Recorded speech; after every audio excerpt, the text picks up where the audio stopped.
ગામની સીમામાં ભંગારના ગોડાઉનમાં સોમવારે મળસકે એકાએક આગ સળગી ઉઠી હતી. આગે જોતા જોતમાં આખા ગોડાઉનને લપેટામાં લેતા ભારે દોડધામ મચી ગઈ. નમસ્કાર, હું કોઈલ આપ સૌનું સત્ય ઉજાગર ન્યૂઝ 92 માં હાર્દિક સ્વાગત કરું છું. બે અઢી કલાક બાદ આગને ફાયર બ્રિગેડ કાબૂમાં લીધી હતી.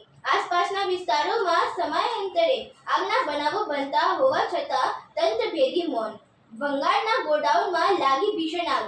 અઢી કલાકે કાબૂમાં લેવાઈ બાપીમાં મચી અફરાતફરી. બાપી નજીક કડવડ ગામે તળાવ નજીક આવેલા ભંગારના ગોડાઉનમાં આજે સોમવારે મળસકે આગ સળગી ઉઠી હતી. જોતા જોતમાં આગે ગોડાઉનને લપેટામાં લઈ લેતા ભારે ભાગદોડ મચી ગઈ હતી. આગની જ્વાળા આકાશમાં દૂર દૂર સુધી ફેલાતા લોકોમાં ગભરાટ મચી ગયો હતો.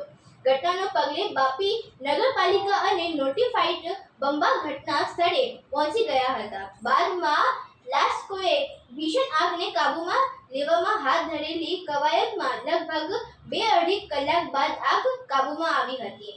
પોલીસ પણ આગને પગલે દોડી ગઈ હતી.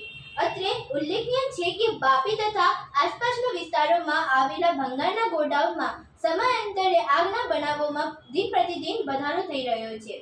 પોલીસે ઘટના બાદ ભંગારીઓએ સામે ગુનો નોંધી સંતોષ વ્યક્ત કરી રહી છે, પરંતુ લોકોના જીવ સાથે જોખમ અને પર્યાવરણને નુકસાન કરનાર ભંગારીઓએ સામે વહીવટતંત્ર દ્વારા કોઈ કડક કાર્યવાહી કરાતા નથી. જોકે રાજકોટના ગેમ ઝોન અગ્નિકાંડ બાદ મામલતદાર દ્વારા હાથ ધરાયેલ ચેકિંગમાં 60 ભંગારના ગોડાઉનને સીલ કરી દીધા હતા.